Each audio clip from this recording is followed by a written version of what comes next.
wabarakatuh. Bismillahirrahmanirrahim. Alhamdulillah nahmaduhu wa nasta'inuhu wa nastaghfiruh wa na'udzu billahi min shururi anfusina wa min sayyiati a'malina. May yahdihillahu fala mudilla lahu wa may yudlil fala hadiya lahu. Asyhadu an la ilaha illallah wa asyhadu anna Muhammadan abduhu wa rasuluh. Allahumma salli wa sallim ala Muhammadin wa ala alihi wa ashabihi ajmain, amma ba'du. Yang kami hormati segenap takmir masjid, sedaya panitia kajian pengajian rutin, serta para hadirin Bapak Ibu jamaah sekalian yang berbahagia, dijaga, dirahmati, semoga diistiqomahkan oleh Allah Subhanahu wa taala. Utama kita bersyukur kepada Allah dapat bermuajah di majelis ini dalam rangka silaturahim thalabul ilmi. Semoga benar-benar Allah memudahkan jalan kita menuju kebahagiaan dunia dan kebahagiaan akhirat. Man salaka tariqan yaltamisu fihi ilman sahhalallahu lahu tariqan ilal jannah. Barang siapa yang keluar dari rumahnya, dari tempat kerjanya, dari kontrakannya, kos-kosannya dalam rangka untuk menuntut ilmu, sahhalallahu lahu, Allah akan mempermudah baginya tariqan ilal jannah, jalannya menuju surga. Mugi benar-benar kita jadikan hamba-hamba Allah fid dunya bis sa'adah wa fil akhirati bil jannah. Di dunia kita mendapatkan kebahagiaan, di akhirat kita mendapatkan surga. Amin ya rabbal alamin. Salawat salam tersampaikan pada panutan kita Nabi Allah Rasulullah Muhammad sallallahu alaihi wasallam. Beliau menyampaikan baiti jannati, rumahku laksana surgaku. Sebuah ungkapan singkat padat menggambarkan kehidupan yang penuh dengan ketenangan, ketentraman, kebahagiaan. Walaupun rumah Rasulullah ukurannya 4 kali 4 meter. Mudah-mudahan kebahagiaan Rasulullah, Rasul kita ini merembes kepada umatnya, termasuk kita sekalian yang hadir di majelis ini. Amin ya rabbal alamin. Bapak Ibu hadirin yang berbahagia, dirahmati oleh Allah, sebagai selingan kajian kita yang sebelumnya, yaitu Jebakan Langit, karena buku Jebakan Langit yang kedua belum selesai, masih dicetak di Yogyakarta. Karena itu malam ini saya menyampaikan tema yang lain, yakni inspirasi surga. Niki pun kalau sampai nomor iki napa dereng? Dereng nggih. Imam Ibnul Qayyim Al-Jauzi menulis sebuah buku yang judulnya Hadil Arwah ila Biladil Afrah, yaitu merekreasikan jiwa, mewisatakan jiwa ila Biladil Afrah, yaitu ke negeri yang penuh full dengan kebahagiaan, itulah surga. Adapun gurunya mengatakan, siapa yang telah mencicipi nikmatnya surga, dia akan dipermudah mendapatkan surga yang sebenarnya. Maka murid beliau, yakni Imam Ibnul Qayyim Al-Jauzi, menulis buku merespon perkataan gurunya, yaitu Ibnu Taimiyah, buku Hadil Arwah ila Biladil Afrah. Beliau sebelumnya itu bertanya, bagaimana hakikatnya mencicipi surga? Lawang surga itu hakikatnya di surga, di akhirat. Dan bagaimana bisa merasakan surga padahal kita masih hidup di dunia? Gurunya, yaitu Imam Ibnu Taimiyah, mengatakan, yakni orang yang telah mempraktekkan hidup model surga walaupun dia masih hidup di dunia. Bu, asik melek bu. Bu, soalnya nek mambu grimis ngeten iki biasanya terus lelep nggih. Ada banyak inspirasi surga Yang kita tulis di sini ada 17, kita sampaikan secukupnya waktu. Pertama, penting kita mengetahui hakikatnya surga. Sebab hakikat surga itu adalah sebuah tempat yang tidak menyisakan kecuali yang terbaik saja. Maka kalau ada orang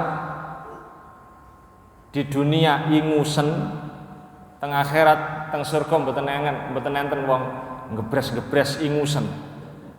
Karena dianggap gak penting. Nek di donya niki enten wong kok sikile abu mergo kuwenen, teng akhirat, teng surga pun mboten enten. Dianggap mboten penting. Yang tersisa di sana, yang tersisa adalah yang baik-baik saja.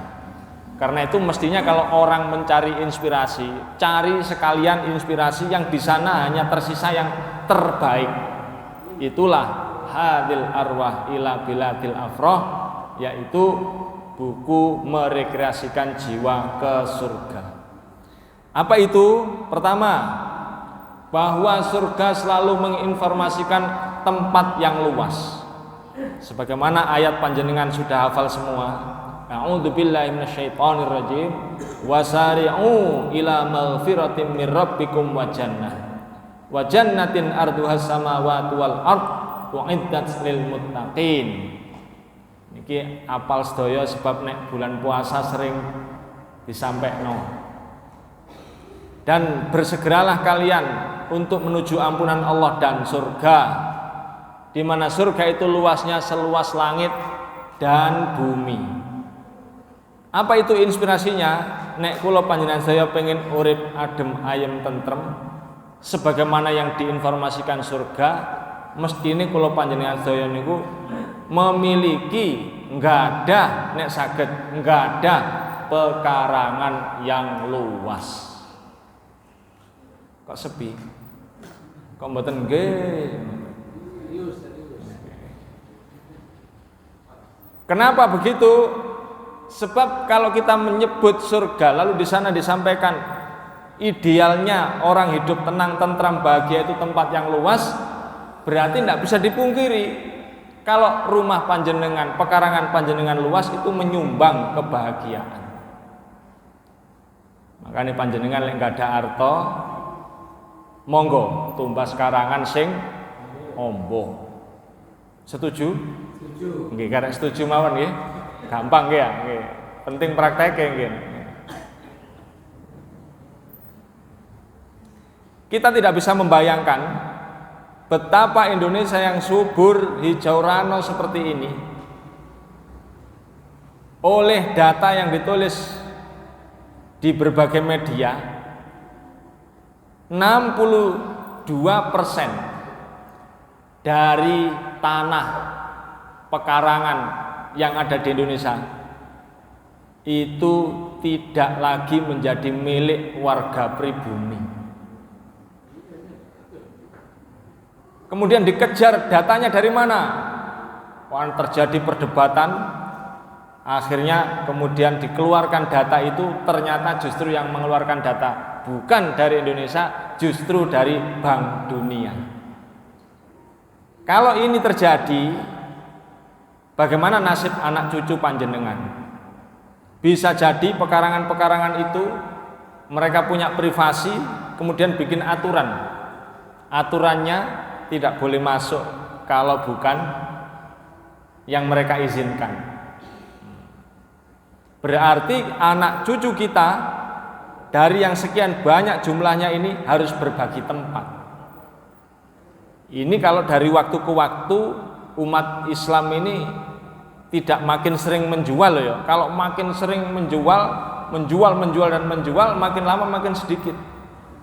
Dan yang bahaya adalah ketika nanti tempat atau ruang menjadi sempit, maka generasi kita yang akan datang bisa jadi rumahnya di rumah-rumah susun. Kalau sudah di rumah susun, banyak hal yang bisa jadi itu tidak baik. Misalnya kriminalitas. Gampang dihafalkan, Pak. Wong masak kelupak-kelupak ngoten mawon kok. Oh, ini anak gadis umur 21 tahun. Ayahnya berangkat biasanya 5:30. ibunya berangkat biasanya jam 6:30, misalnya ibunya mengajar, bapaknya pegawai rumah sakit di tempat yang agak jauh. Dia bisa memperkirakan, oh rumah ini kosong pada jam sekian. Gampang itu. Belum lagi kriminalitas yang lain, kekerasan seksual dan lain sebagainya. Belum lagi masalah-masalah sosial, perbedaan hobi.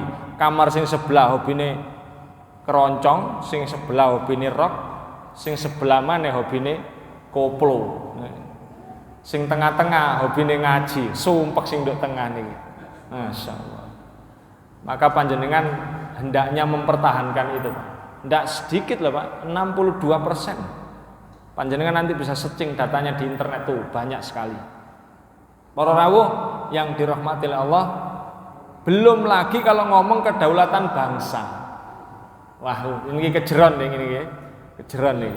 Tapi memang iya, kalau teritorial kita sudah dikuasai orang luar, iya kalau di sana di tempat-tempat tertentu itu tidak diletakkan senjata-senjata dan lain sebagainya. Wallahu a'lam. Namanya orang waspada kan boleh ya Pak ya. Maka kalau panjenengan punya uang, sebaiknya jangan gonta-ganti merek mobil.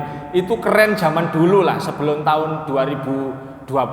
Keren era sekarang itu kalau panjenengan cukup kendaraan itu sudah bisa dipakai ke sana kemari, tidak rewel, sudah nyaman, nggak perlu ganti-ganti merek mobil. Keren sekarang tambah jumlah sertifikat pekarangan. Setuju? Nggih, ngeten niki wis mungkin ngajine lulus mboten lulus niki mungkin 6 wulan kas nggih ditangleti. Pundi sertifikate? Nek napa tambah kata berarti wah niki jamaah sing lulus. Indikator kelulusan adalah punya sertifikat baru. Keren niku. Jenengan sanjangi anak-anak muda itu untuk apa? Alat transportasi dari dulu definisinya tidak berubah. Alat transportasi adalah alat yang digunakan untuk memindah manusia, barang, garis miring benda dari satu tempat ke tempat yang lain. Cukup kalau definisinya itu, nggur pokoke saged damel mindah wong, damel mindah barang, ditumpak sak keluarga beres. Tapi wong-wong api-apian merek mobil. Namine niku gengsi tinggi, gaya hidup. Pun mulai sakniki jenengan tumbas pekarangan sing ombo. Kalau panjenengan punya pekarangan yang luas, panjenengan punya kesempatan untuk beramal lebih banyak.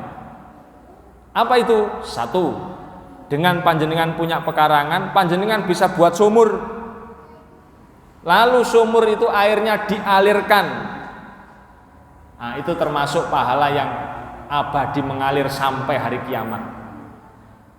Kalau misalnya panjenengan punya rumah, terus ada pekarangannya, panjenengan ndamel sumur, panjenengan mek bondo, timbo ngoten tok mawon paringi tampar, orang yang ngambil air di situ, selama air itu digunakan sepanjang itu pula panjenengan mendapatkan pahalanya. Dan kalau panjenengan mau membiayai sedikit tambahan biaya, jenengan bor, listrik dipasang, dialirkan ke situ, julurkan keluar supaya orang bisa mengambil, tulisi gratis, silahkan ambil. Wah, niku akan menjadi jariah sampean sampai kapanpun sepanjang air itu dimanfaatkan. Dan air itu, sumur bor itu atau sumur itu mancepe teng pundi? Halo? Mancepe nggih teng pekarangan, mosok gantung nduk langit. Berarti siapa orang yang punya kesempatan untuk bisa bersedekah air seperti itu dengan kemanfaatan besar seperti itu? Ya orang yang punya pekarangan. Makane nggih, mboten usah gonta-ganti merek mobil pun, tumbas karangan mawon sing kathah. Kalau tidak mampu sendiri, satu keluarga sama-sama ngaji, diniati berjuang nanti anak cucu kita supaya tidak sampai tidur di rumah-rumah susun. Mesti adik iki dana gede, butuh 300 juta, tapi aku duwene mek 100. Wis ayo dulure telu dijawil kabeh, 100 dang. Mungkin dibagi. Paringi berita acara, datangkan notaris, mbuh bagine ya napa, sing penting ketuku dhisik. Kalau sendirian tidak mampu, satu keluarga tidak mampu, sak masjid. Satu masjid, iuran, beli tanah. Nanti hasil dari pekarangan itu apakah dikontrakkan, apakah dimanfaatkan untuk ditanami dan lain-lain, itu digunakan operasional masjid. Wah keren nih. Apa mana enten sing numbas terus, apa didamel pom, wah tambah keren malih. Di Panti Asuhan Yatim Muhammadiyah Gedek berdiri tahun 66. Itu kalau ada dana berlebih dari infak senior-senior, jadi alumni panti yang sudah sukses bekerja, mereka nyumbang. Kalau ada lebih dibelikan gogolan. Ada lebih lagi diberikan gogolan. Sampai satu desa itu separuhnya milik Panti Asuhan Yatim Muhammadiyah. Dari sewa itu kalau ada lebih dibelikan lagi. Jadi terus makin banyak. Alhamdulillah. Nah, kemudian yang kedua, orang yang punya pekarangan, dia sangat potensial punya pahalanya apa? Orang yang bertanam. Karena orang yang bertanam, nun sewu, jika kemudian tanamannya itu berbuah, berbuahnya dimakan oleh manusia atau dimakan oleh burung atau dimakan oleh hewan, kalau manusia diberi tambahan dengan cara yang hak maupun batil. Maksudnya niku dengan cara jual beli atau disodakohkan, atau yang batil dicuri sekalipun, orang itu tetap mendapatkan pahala si pemilik pekarangan itu. Lah kalau tanaman tuh mancepe teng pundi? Mana bisa kita bertanam kalau tidak punya pekarangan? Makanya penting tumbas karangan. Mungkin sampean total dana sampean pinten segera tumbas karangan. Tapi kula mboten sadean kaplingan lho, mungkin sampean tanglet kula. Jenengan sadean kaplingan ta, Pak? Mboten, iki murni ngaji niki. Nggih masalah sing jualan-jualan kaplingan niku mudah-mudahan panjenengan termasuk nggih. Iso saged napa duwe usaha ngoten niku. Mboten napa. Nah, Bapak Ibu, kata Rasulullah, jika ada pohon yang berbuah kemudian dimakan oleh manusia dengan cara yang hak maupun batil, atau dimakan oleh burung atau hewan, maka dia mendapatkan pahala sedekah meskipun dicuri orang. Loh, makanya nek dalam hitungan langit panjenengan punya tanaman berbuah itu tidak ada ruginya menurut hitungan langit.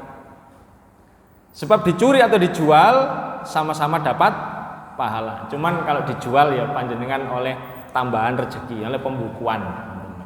Enten tulisannya jual mangga. Nah, anane wong-wong niku mencuri niku sebabnya mboten enten apa? Mboten gadah. Makanya sampean nek gadah pekarangan ombo. Kok misale wite niku enten kali dosa. Nggih, sampean tulisi rong wit, sampean kei kotak ngeten. Mangga ini untuk colong-colongan, ngoten nggih. Silakan diambil. Nah, insyaallah nek ngoten mboten enten tiyang nyolong pun. Sebab napa? Kado arep rek iku ae sing bagian iku ae. Wis ana tulisane ngono, berarti nggih halal. Bu. Ya napa? Tumbas karangan nggih. Yang ketiga, kalau sampai ada orang kemudian dia punya pekarangan dan ada masjid, TPQ, pondok pesantren, sekolahan butuh perluasan lahan yang bisa jariah paling besar siapa? Nggih pemilik pekarangan. Dan kalau pemilik pekarangan itu mewakafkan pekarangannya untuk perluasan masjid, untuk perluasan TPQ, untuk perluasan pondok atau madrasah, maka pahalanya sudah tidak tertandingi oleh siapapun yang ibadah di sana. Kalaupun ada orang top bisa ibadah, misalnya dia jamaah 5 waktu 1 hari 1 malam, qobliyah ba'diyah kadang-kadang tidak dikerjakan di rumah, dikerjakan di situ. Ada pengajian di tempat itu. Kelihatannya yang dapat pahala banyak yang aktif ngaji, yang aktif jamaah. Ternyata begitu di total yang banyak itu dulu yang wakaf. Karena orang yang ibadah untuk dirinya saja, dia dapat catatan kebaikan untuk dirinya. tetapi pemilik tanah yang mewakafkan tanahnya mendapatkan pahala dari semua yang ada di sana. Loh, padahal wonge sakniki dodol kopi, tapi oleh pahalai wong akeh. Dan itu hanya bisa dilakukan oleh mereka yang punya pekarangan. Wis mugi-mugi mawon nggih yang mriki sadar seperti itu terus bisa punya tanah-tanah di sana. Wis keren pokoknya. Hadirin para rawuh, itu yang pertama. Jadi surga itu tidak pernah menginformasikan tempat yang sempit. Maka Allah tahu betul settingannya manusia itu gak mungkin senang tempat sempit. Pasti senang tempat yang luas. Oh, nomor setunggal. Yang kedua, apa yang kemudian kita bisa ambil pelajaran dari surga? Di dalam sebuah hadis disampaikan, inna fil jannati lasukon ya'tunaha yaumil jum'ah. Sesungguhnya di surga itu Allah membuka pasar, di mana pasar itu oleh Allah dibuka di hari Jumat. Padahal kebutuhan di sana sudah semua terpenuhi, semua yang panjenengan pikirkan diberi oleh Allah. Tapi kenapa ada pasar? Banyak hadis mengatakan orang yang nanti berangkat ke pasar, asalnya sebenarnya dia ini sudah tampan, begitu pulang lebih tampan lagi. Pada saat mereka berjalan-jalan ke pasar, kaum wanitanya kalau awalnya mereka sudah cantik di surga, begitu diterpa angin menuju pasar dia lebih cantik lagi, sing ganteng lebih tampan lagi. Lalu inspirasinya di mana? Loh, kan tadi sudah disampaikan bahwa di surga itu tidak meninggalkan sesuatu pun kecuali yang penting. Ini artinya karena pasar itu adalah tempat berputarnya uang, dan uang itu simbol ekonomi, berarti umat Islam itu jangan pernah lengah untuk punya kemampuan menambah pendapatan atau penghasilan, meningkatkan kemampuan, meningkatkan derajat ekonomi. Ini penting. Sehingga jangan terus orang-orang muslim ini berjibaku hanya persoalan perbedaan-perbedaan fikih yang tidak akan selesai selama-lamanya. Tapi kita juga berjibaku bagaimana bisa punya pendapatan lebih, umat Islam bisa kaya, nanti kalau sudah kaya bisa beramal lebih banyak, bisa berbuat lebih banyak. Profesor Mukti Ali, sekretaris pimpinan pusat Muhammadiyah, pernah bercerita bahwa di Amerika Serikat itu ada kekuatan ekonomi nomor 3. Kekuatan ekonomi nomor 3 yaitu namanya Kristen Mormon. Mereka ini saking kayanya sampai kalau ada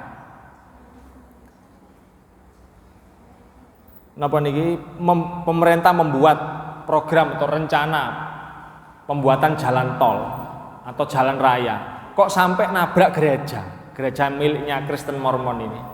Itu pemilik proyeknya atau pemerintah ini ditawar sama dia, gimana kalau kasihkan ke kami yang akan mengerjakan.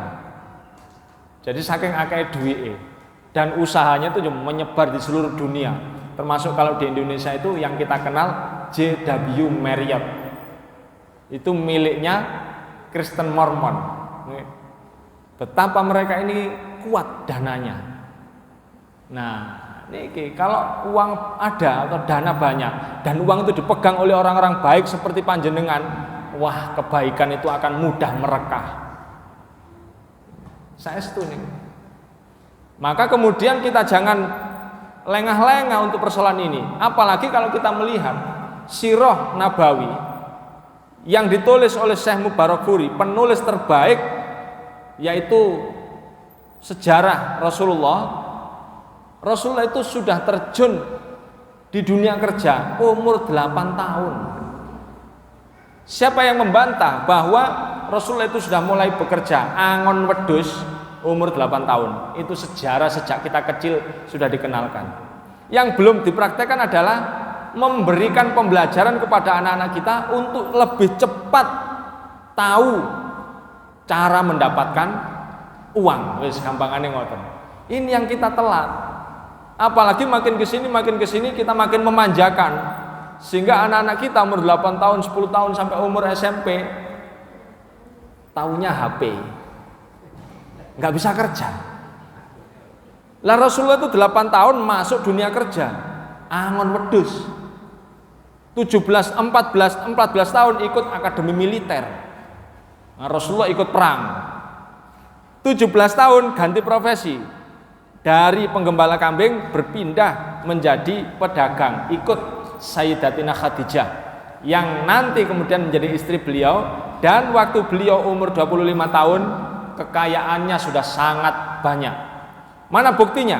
Rasulullah berhasil memberi mas kawin yaitu Sayyidatina Khadijah, istri beliau yang pertama, sejumlah 20 ekor unta betina. 20 ekor unta betina itu kalau satunya harganya 50 juta, berarti mas kawinnya Rasulullah itu 1 miliar. Halo? Bu, panjenengan rumiyin pinten, Bu? 2 miliar, Bu. Yang hari ini sering saya dengar, saya kan sering jadi penceramahnya, sering jadi saksinya, mendampingi orang menikah. Saya nikahkan Romlah binti Jumain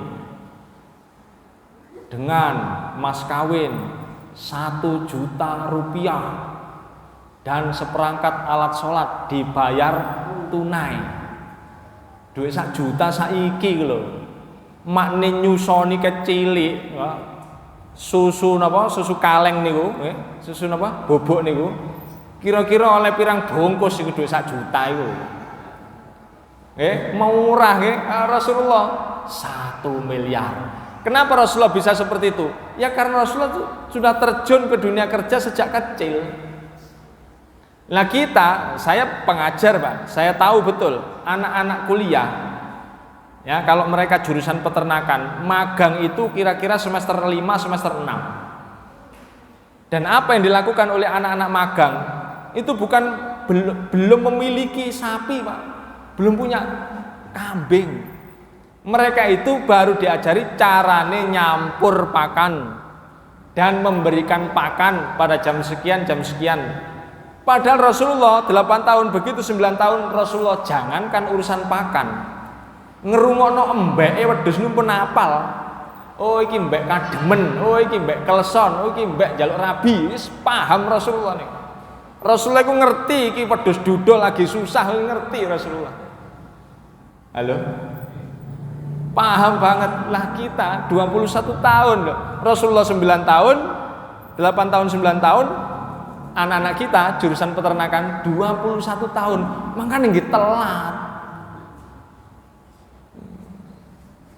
Sakniki iki nggo pelajaran, waduh. Dilebokno teng buku kula nate maca pelajaran niku. Karapan sapi, lapo dilebokno pelajaran. Ya apa caranya oleh duit? Nanti kalau sudah punya uang, rekreasi saja ke Madura. Guide-nya akan bercerita, ini loh Pak namanya karapan sapi. Menyaksikan, gak toko gambar tok. Duit. Dan itu pendidikan tentang bagaimana anak-anak kecil sudah berdaya secara ekonomi. Makanya sampai detik ini saya itu belum putus asa. Masih tetap ada harapan. Kalau suatu saat saya diberi oleh Allah rezeki, saya akan mendirikan pondok, kurikulumnya mboten kata-kata, nggur 3 mawon. Pertama, umek-umek Al-Quran hadis.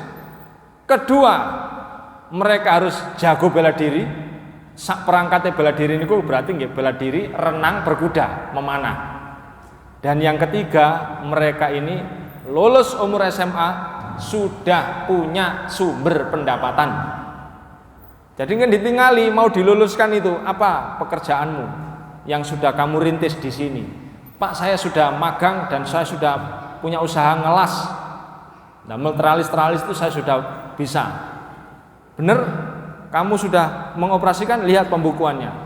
Dia punya keuntungan 1 bulan 800.000. Oke, sudah bagus. Tinggal nanti mengembangkan. Tanda tangani. Dilihat kamu skill bela dirimu bagaimana? Ini. Oh, ya sabu wis dan 1. Kalau bela diri impor, kalau tapak suci minimal melatih 3. Oh, ngoten nggih. Sabuk biru kader melati 3. Keren niku. Sebab jangan sampai lalu ada orang pinter agama, pinter mencari nafkah, dijerongkokno penjahat nang kali mati kelelep. Kan eman nggih. Apa ditusuk wong gendeng. Lho, sani kan wake wong gendeng. Wong gendeng kemarin berita-berita ya. Ustadz kok ditempeling wong gendeng, ditusuk wong gendeng. Kalau dia ahli bela diri, tidak ada tagline yang judulnya seorang ustadz pingsan ditempeling orang gila. Tidak ada. Kalau perlu orang gila berusaha menempeling, kena tempeling dhewe, ngono judule.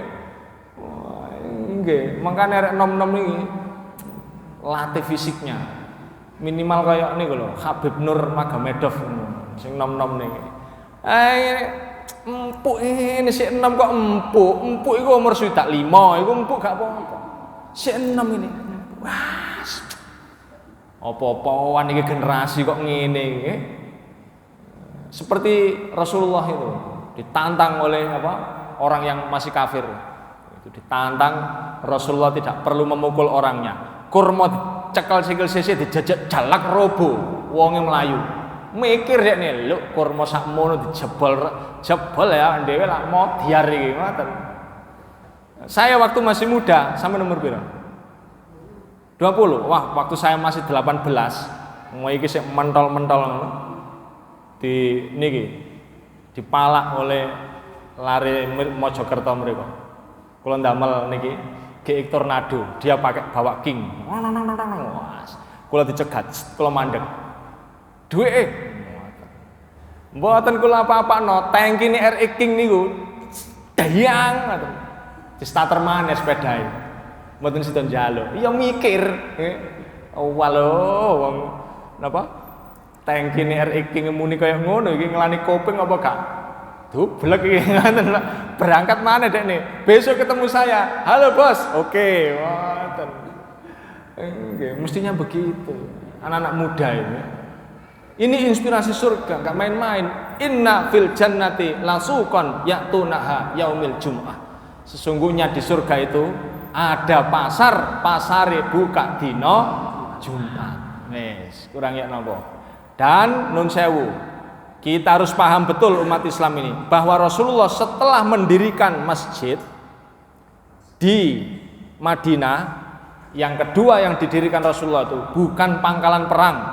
Padahal kekuatan Romawi sudah menggaung kuat, kekuatan Persia sudah demikian kuat, Yahudi, Nasrani di sekitar Madinah juga banyak. Rasulullah tidak mendirikan pangkalan perang, juga tidak mendirikan pasukan militer. Tapi yang didirikan oleh Rasulullah adalah pasar. Dikirim sahabat Utsman bin Affan, dikirim sahabat Abdurrahman bin Auf. Lihat bagaimana keadaan ekonomi mereka, bagaimana mereka berdagang. Lalu dua sahabat yang pakar ekonomi ini bercerita, ya Rasulullah, banyak penipuan, banyak horor di sana Rasulullah. Oke, kalau gitu kita buat pasar sendiri. Kita buat pasar yang sesuai dengan ajaran Allah. Bikin pasar sendiri. Terus kemudian diumumkan, apa pengumumannya? 3 pengumumannya. 1. Wah, niki sepunten nggih pegawai pajak. Jangan ada pungutan pajak di pasar. Ini sing ngomong Rasulullah nih, dalam itu buku itu, Sirah Nabawi itu. 2. Siapapun yang ingin berdagang di sini, lebarnya 100 meter, panjangnya 500 meter, harus dapat bagian tempat. Jadi kalau misalnya asalnya sedikit lalu tambah banyak, berarti porsinya disempitkan, dibagi ulang. Harus semuanya dapat bagian tempat. Dan yang ketiga kata Rasulullah, kalau kita sudah mendirikan pasar, jangan bertransaksi kepada orang di luar Islam sebelum kalian dapatkan transaksi dengan sesama Muslim terlebih dahulu. Rasulullah. Lawak dewe niki kan sesama Muslim niki nggih kadang-kadang rada pengkhianat. Maksudnya apa? Kita kalau ada sumbangan, bawa map, bawa proposal, datangnya ke Abah, Tuan Haji, yuk kaji, orang-orang Muslim, ya kan? Tapi begitu ada keuntungan 500 rupiah, 1000 rupiah, kita pindah ke tempat lain. Tapi mboten tiyang mriki, Mboten tiyang mriki loyal lah selisih 1.000 wae nang dulure dhewe ae. Apa sih wong 1.000 wae mengko lek undangan sumbangan kajian rutin yang kita minta iya mereka. Terus siapa lagi kalau bukan kita? Ngoten. Setuju, Bu? Sing setuju kok mek loro ngeten. Hadirin para rawuh, nyuwun gunge pangapunten saya segera bergeser karena masih ada satu lagi tugas, yaitu di Desa Jasem, Dusun Karanggayam, Desa Jasem, Kecamatan Ngoro. Nggih. Kula nyuwun gunge pangapunten, setelah ini langsung bergeser. Saya akhiri billahi taufiq wal hidayah. Wassalamualaikum warahmatullahi wabarakatuh.